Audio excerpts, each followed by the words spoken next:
Sebastián. Hola, Sebastián. ¿Por qué es importante la historia de la astronomía? Bueno, a ver, yo creo que cualquier ciencia, cualquier conocimiento, está muy bueno poder aprenderlo a través de la historia, ¿no? A través de ese hilo conductor que en nuestro caso, nos relaciona con aquellos que armaron el primer calendario marcado en un hueso, ¿sí? El hueso de Illango, ese que se encontró cerquita del río Nilo, en lo que hoy sería Uganda, donde en un hueso consignaron las fases de la luna en un montón de fases, como una suerte de calendario lunar, una forma de medir el tiempo a través de los cambios repetitivos en el cielo, el inicio de los calendarios. Hace 20 o 25 mil años, poder unir eso, unirlo con las constelaciones que vemos en las cuevas de Altamira o de Lascaux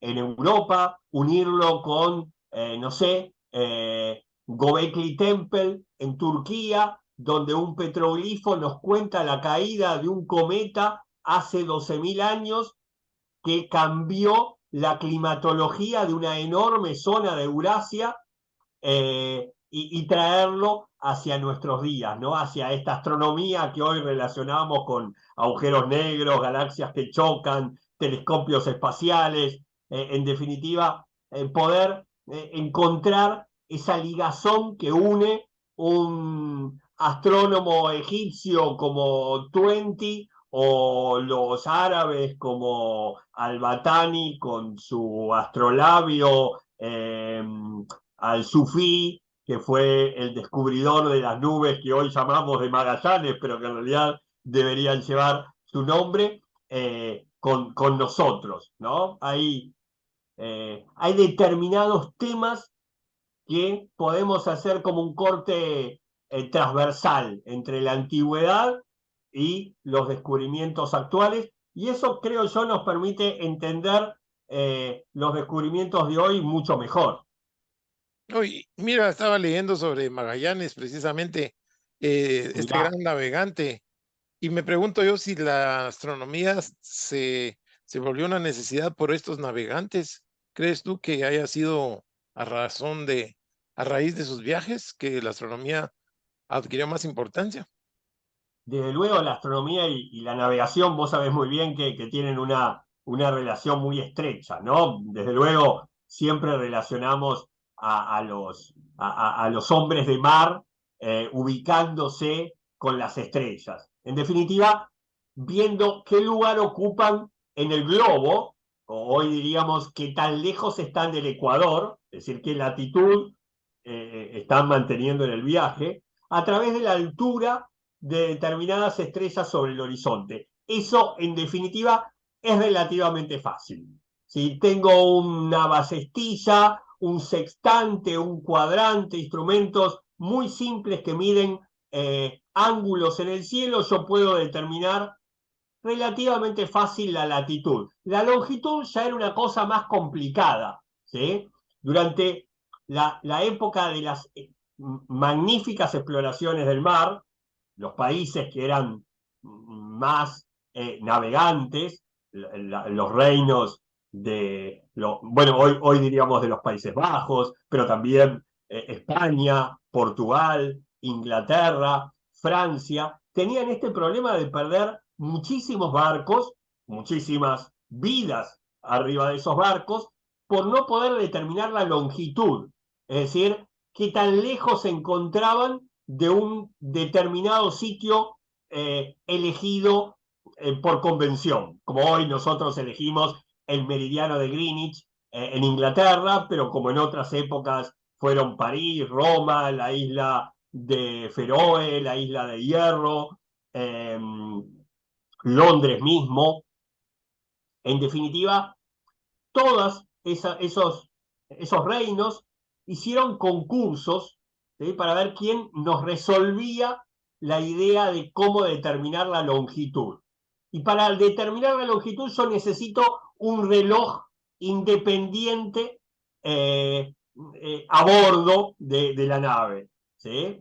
Y claro, el reloj de péndulo, que había sido inventado por Galileo, que había sido mejorado por Christian Huygens, no funcionaba. Algo que yo necesito que oscile en un barco que se está moviendo. ¿Sí? Entonces, la idea, por ejemplo, del mismo Galileo fue utilizar las 4 lunas que él había descubierto alrededor de Júpiter como reloj externo a la Tierra. Pero otra vez, observar con un catalejo en el barco que se está moviendo era prácticamente imposible. Pues, De hecho, una de las coronas que más se preocupó por esto fue la de Inglaterra. Le da una comisión de coordenadas a cargo del concurso. Uno de los que estaba como jurado era Edmund Halley, que siempre quería la solución astronómica al problema, pero la solución la terminó dando un relojero. Fue Harris, que arma el H1, el primer reloj mecánico de la historia, el que nos ayuda a determinar la longitud. No se ganó las 20.000 libras que Inglaterra prometía al que solucionara el tema. Hubo ahí una suerte de estafa al pobre Harris, que igualmente nos cambió nuestra vida para siempre, teniendo relojes mecánicos. Ya no necesitábamos ni los relojes de arena o de mármol pulido 5 veces y destilado en vino, como hacían los monjes benedictinos para los relojes que llamaríamos de arena, ni relojes de velas con distintos clavitos que se iban cayendo a modo de despertador medieval, ni los relojes solares que se utilizaron durante muchísimo tiempo, ni los de péndulo que inventó Galileo. Bueno, ahora teníamos uno que era mecánico, se manejaba con la relojería inventada por un hombre.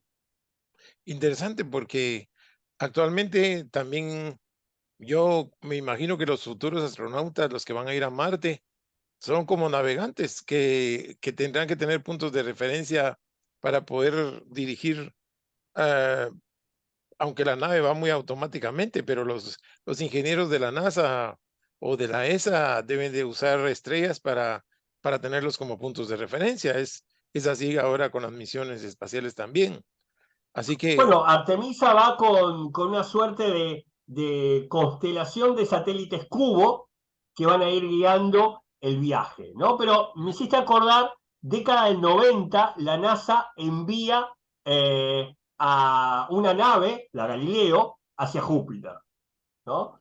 Y como si fuera un barco, la nave tenía algunas estrellas guía.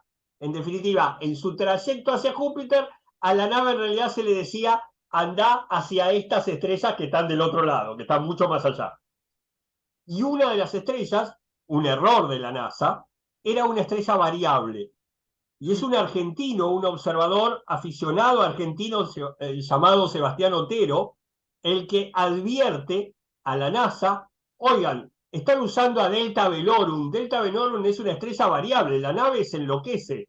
Cada vez que aumenta de brillo se cree que saltó para adelante y cada vez que la estrella baja el brillo, la Galileo cree que retrocedió. Cambien de estrella guía y Sebastián fue muy reconocido por ese aporte, ¿no? Un aporte de estrellas variables que nos pueden linkear con Henrietta Leavitt, aquella calculadora de principios del siglo XX del observatorio de Harvard, cuando Pickering tiene, bueno, esa extraordinaria encomienda de la viuda de Henry Draper, otro enorme astrónomo, de darle parte de la herencia al observatorio para hacer nada más y nada menos que cartografiar todo el cielo.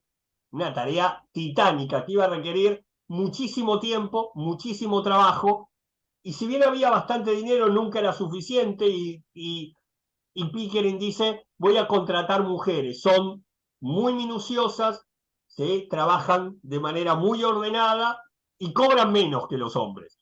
¿Sí? Lo que Pickering no podía saber de antemano es que iba a encontrar entre ellas alguna de las astrónomas más importantes de todos los tiempos, ¿no? Henrietta Leavitt encuentra un tipo de variables, las variables cefeidas, que tenían una relación entre el tiempo que tardaban en cambiar de brillo, el periodo, y el rango en el que cambiaban de brillo, es decir, la luminosidad. Con esa regla, con ese periodo de luminosidad, otro enorme astrónomo, Edwin Hubble, de esos mismos años, determina la distancia a Andrómeda, se da cuenta que está fuera de la Vía Láctea, que la Vía Láctea no es todo el universo, y a partir de ahí lo que venga, ¿no? 100.000 millones de galaxias que conocemos, alejándose aparentemente todas de nosotros a enormes velocidades, en expansión, todo gracias a esa mujer.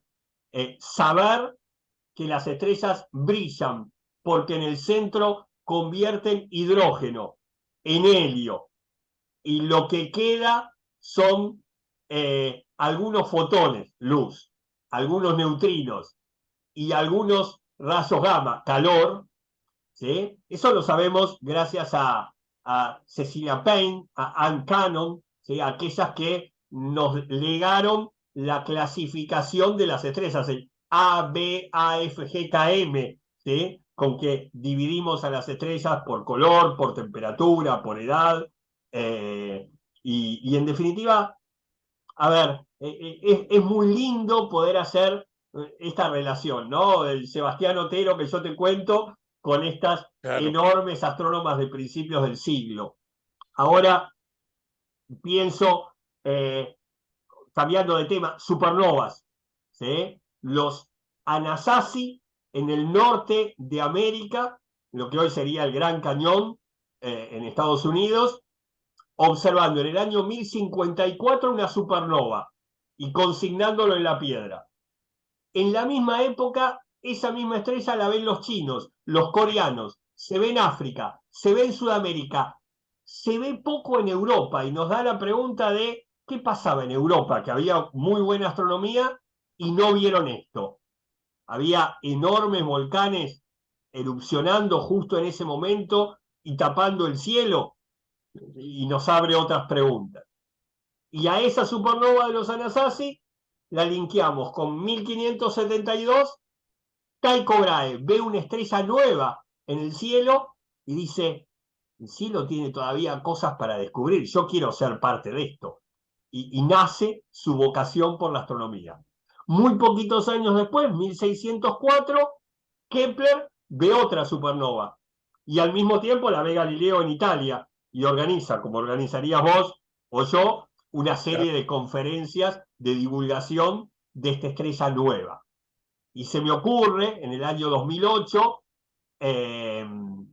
Soderbergh, ¿sí? Alicia Soderbergh, una astrónoma chilena, observando una supernova a 440 millones de años luz de la Tierra, que en realidad lo que ella observó es una oleada de rayos gamma que después asoció como el preludio de una explosión de supernova. Y en el 2016, en la segunda ciudad más populosa de Argentina, un amigo mío, un cerrajero de profesión, un astrónomo aficionado llamado Víctor Buzo, estaba probando una cámara nueva que tenía para su telescopio, apunta a otra galaxia lejana, no ve nada, no ve nada, vio un puntito, puntito más brillante, la primera supernova observada en tiempo real en la historia de la humanidad, ¿no? Desde el observatorio, Tremendo. en la terraza de su casa, que antes era una habitación donde yo dormí 5 años antes. Yo Vos algo quiero dormiste, tener que ver con esa historia fantástica. así que estás relacionado con el descubrimiento de la supernova. También, Muy poco, pero viste, me agarro de algo para ser parte. si no hubiera dormido ahí, no, no la descubre. No tengo nada que ver, no tengo nada para contar. Eh, Qué Algunos años interesante. después, viajando a los observatorios de Chile, Chile junto con Hawái y Canarias son sede de los mayores telescopios del mundo, pude hablar con Oscar Dualde, un técnico del Observatorio de las Campanas, que es el que descubre 1987A, la Ajá, no supernova sabía quizás esto. más estudiada Sí, del siglo pasado, en función de, bueno, enormes telescopios como las campanas, como Tololo, como el anglo-australiano, apuntando a ese objeto y mostrándonos cómo terminaban de vivir las estrellas muy masivas, como no lo sabíamos hasta ese entonces. la historia nos va preparando como para los eventos que se repiten en la actualidad, ¿verdad? Porque esta supernova 1987 se pudo conocer mejor por lo que habían visto los antiguos en 1500 y las supernovas estas, ¿verdad? Y todo esto, qué maravilla. Cómo se le van relacionando los eventos del pasado con la actualidad. Y hoy leemos de catálogos y que están muy bonitos, pues porque hubo astrónomos que sufrieron noches y noches y noches de soledad catalogando todas esas estrellas, todas estas constelaciones. Por ejemplo, algo que yo no me explico es cómo Herschel logró catalogar eh, estrellas que estaban en el sur. Yo entiendo que Herschel estaba en el norte, ¿no? En Argentina, en Inglaterra. En Eh, Inglaterra, sí, y entonces, en ¿cómo realidad hace el él que para ver hasta el cataloga sur? el, Sí. el que cataloga estrellas en el sur es el hijo, John Ah, es Herschel, el hijo. ¿no? No es William. No es William, en realidad es toda una familia de astrónomos, Ok. ¿sí? Es mi segunda debilidad, ¿sí? Galileo es la primera, la familia Herschel me Es parece el una segundo. familia extraordinaria para estudiar. William, Carolina Espectaculares. junto a él, luego viene John Herschel, realmente muy menospreciado como el hijo de William, cuando en realidad nos legó algo tan importante como el uso de la fotografía en astronomía. Hoy no podemos imaginar un telescopio sin una cámara Claro. adosada a él, ¿no? Y eso se lo debemos a John. Y luego viene Alexander, el hijo de John, también dedicado a la También. astronomía.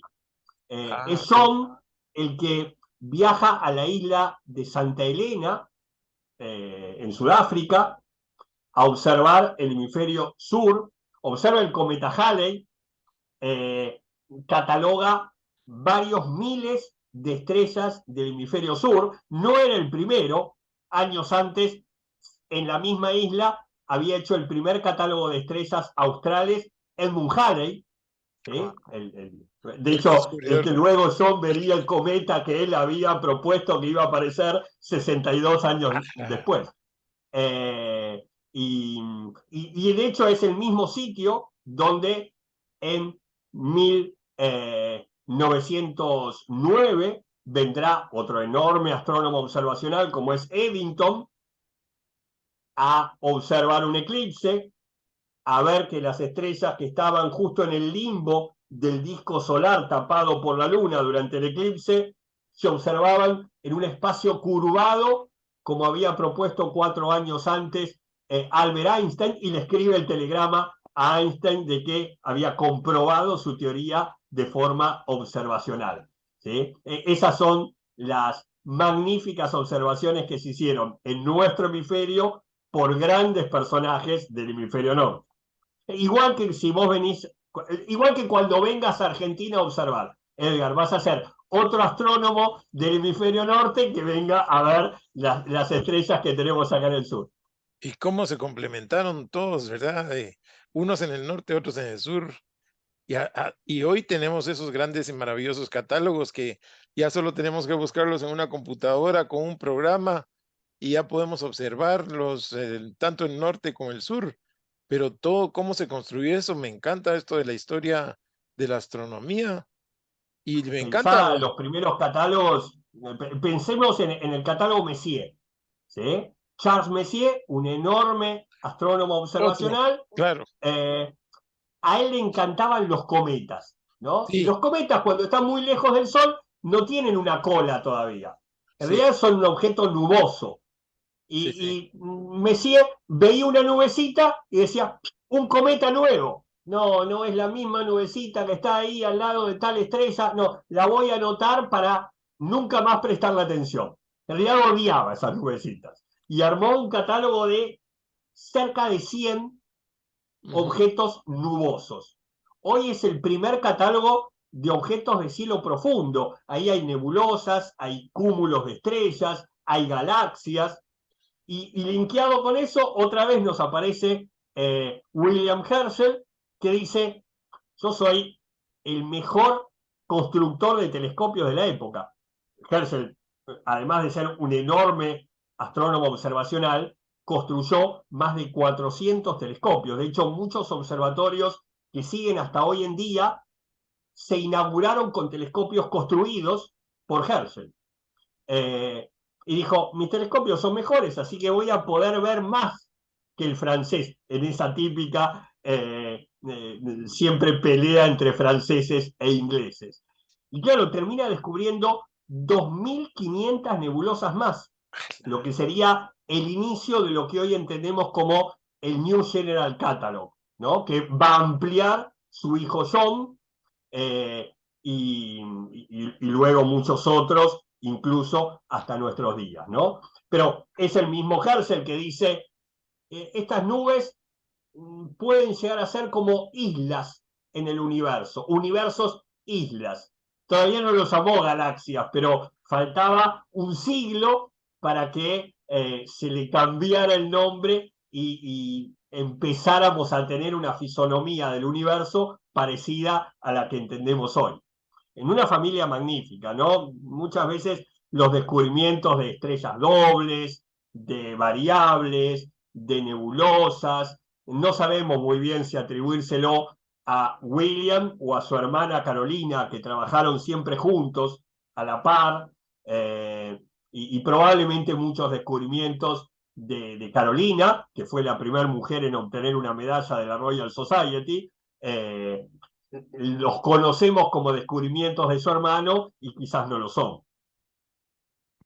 Grandes mujeres en la historia de la astronomía, eh, como Jocelyn Bell, la descubridora de los pulsares, y que siempre pues no se le reconoce como debe ser, lamentablemente, La ganadora honoraria de un Nobel que nunca le dieron. que nunca le dieron la... Pero que todo el mundo se lo da, digamos, porque saben la historia, se sabe la historia actualmente, que todo el mundo lo sabe, de que ella fue la que realmente hizo el descubrimiento, ¿no? Y Esos púlsares, que eran objetos que emitían un pulso tan milimétrico que ella cuando descubre el primero le pone en el margen de la hoja una sigla, LGM.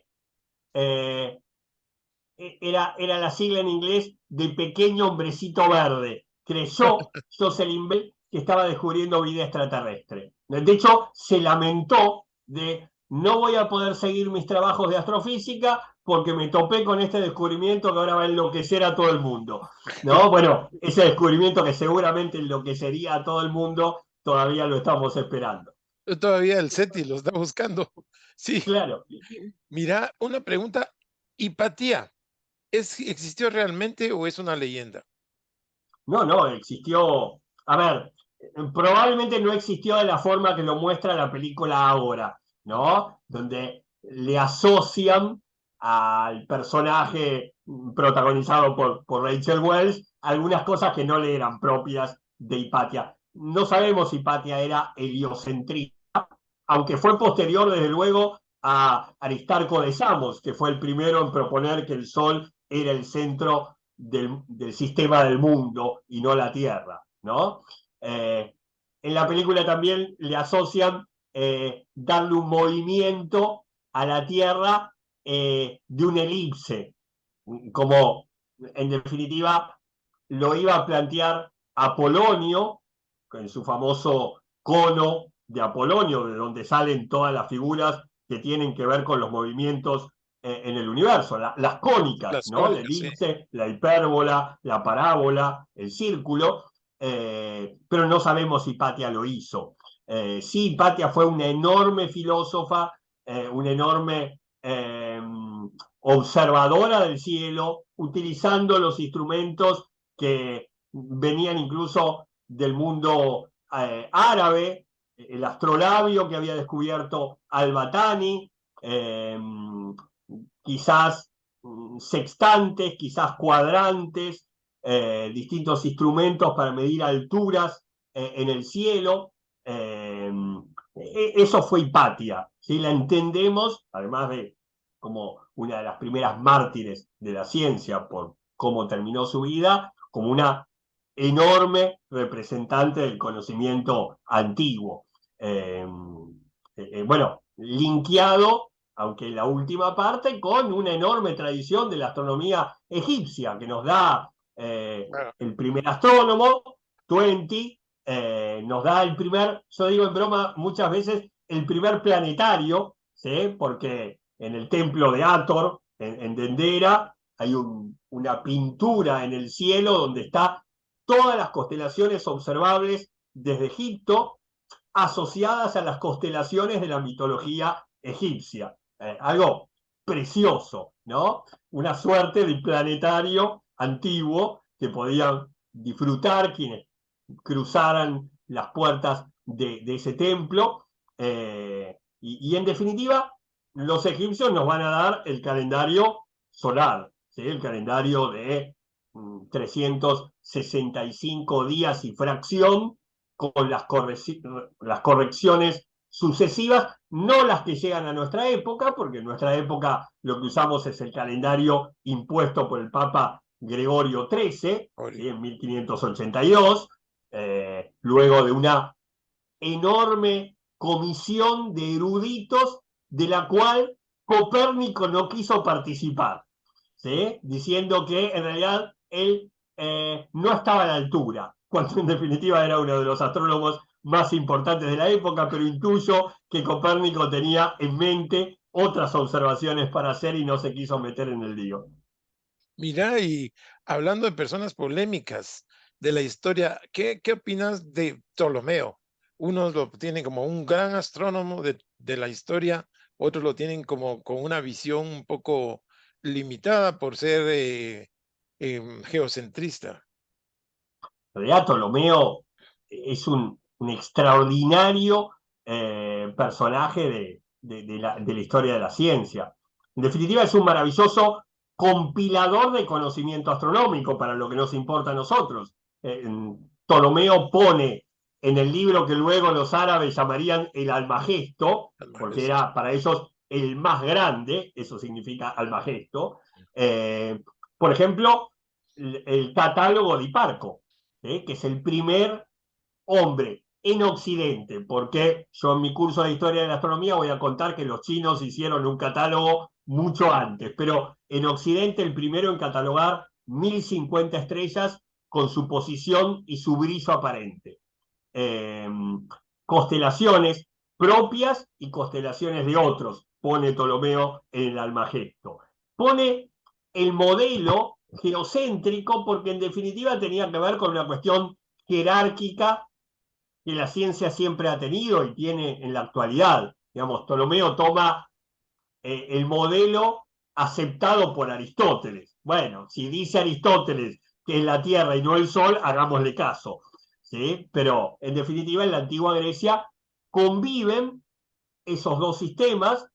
El geocéntrico después lo va a adoptar la Iglesia, el heliocéntrico lo va a retomar Copérnico, y había incluso un tercero, que era un sistema mixto donde la Tierra era el centro de las órbitas de la Luna, Mercurio, Venus y el Sol, y el Sol, las órbitas de Marte, Júpiter, Saturno y las estrellas.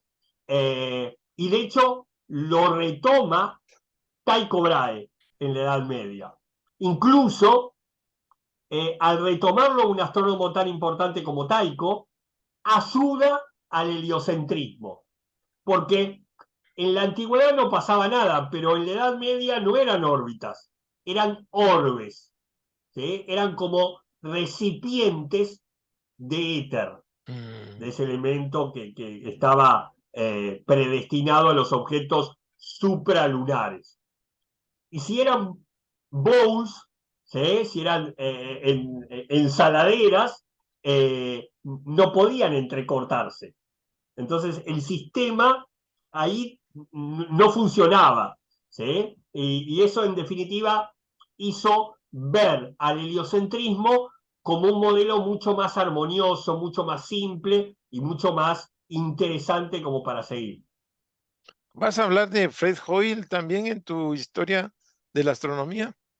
Sí, desde luego, a ver, un pobre hombre, un gran astrónomo, pero digo, pobre hombre se quiso burlar de la teoría de la cual él no comulgaba, ¿sí? Él siempre creyó que el universo era estático, estacionario, eterno, y cuando le preguntan en la BBC de Londres por la nueva teoría donde el universo había tenido un origen, ¿no? El huevo primigenio del astrónomo y sacerdote belga Lemaitre, que luego también tomaría,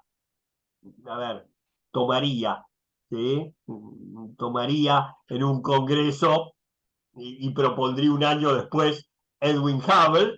Eh, Cuando le preguntan de eso, burlonamente, Hoyle dice, ¿cuál teoría? ¿La del Big Bang? Como diciendo, esa la del gran pum, como queriendo Sí, menospreciarlo, y terminó dándole el nombre por el cual la recordamos para siempre. para siempre, sí, todo el mundo. Claro. Qué ironía, ¿verdad?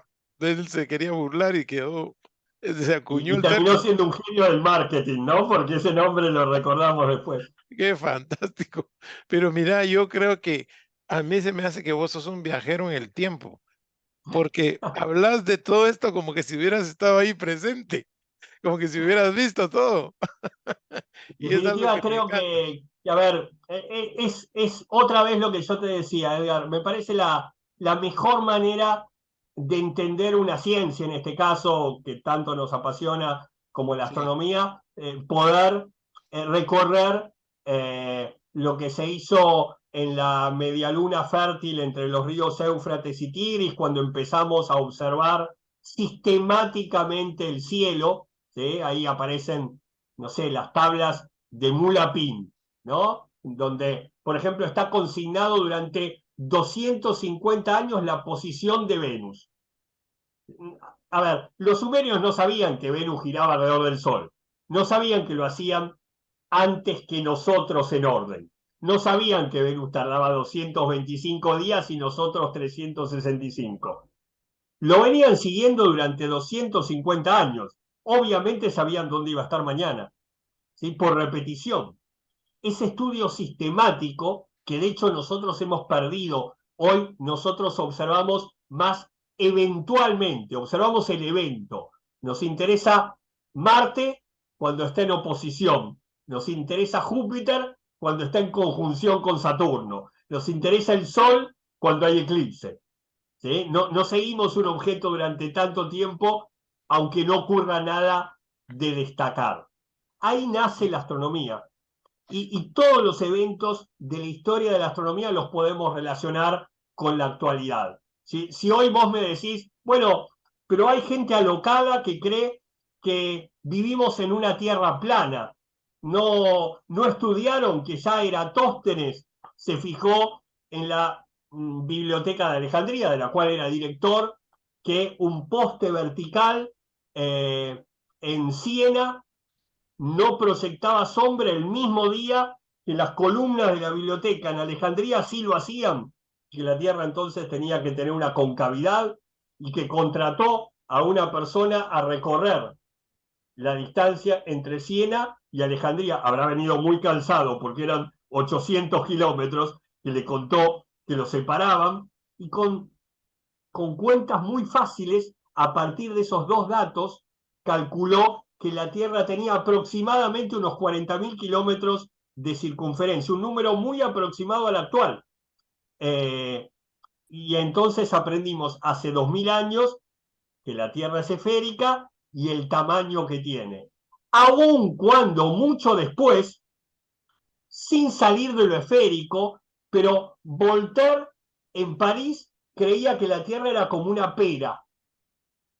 En Inglaterra suponían que era una forma más ahuevada y hasta Edmund Halley se imaginó que la Tierra era hueca. Así que también, si queremos jugar con los terraplanistas actuales, hay algunos datos en la historia de locas ideas sobre cómo era nuestro mundo. Yo, es algo que realmente, como te decía al principio, se repiten ciertos patrones y conociendo la historia, considero que estamos en mejor posición para poderlos entender por ejemplo, a esta gente de los terraplanistas, con sus Yo creo ideas, que sus modelos.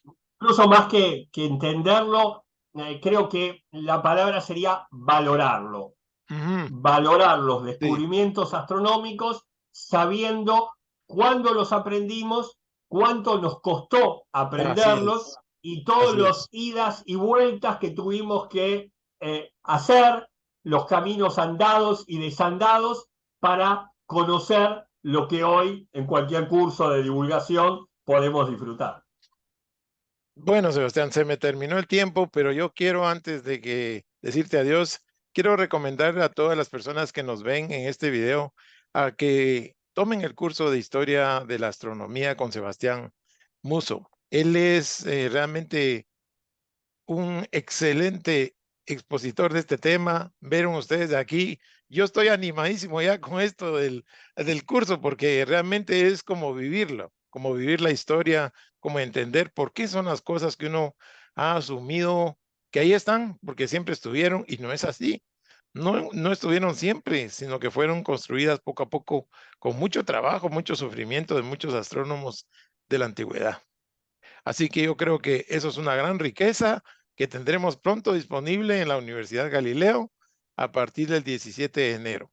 Ahí está el curso iniciándose con Sebastián Muso, quien ya ustedes ven acá, que es una enciclopedia de histórica de toda la astronomía y de otros temas además. Muchas gracias, Sebastián, por esta. Y me doy el gusto, ¿no? Digo, yo que amo tanto a Galileo, formar parte, aunque sea de una parte chiquitita de la universidad que lleva su nombre, para mí es un gusto enorme. Listo. Muchas gracias, te agradezco mucho esta plática, que estuvo muy Abrazo, interesante. Edgar. Hasta luego, nos Chao. vemos.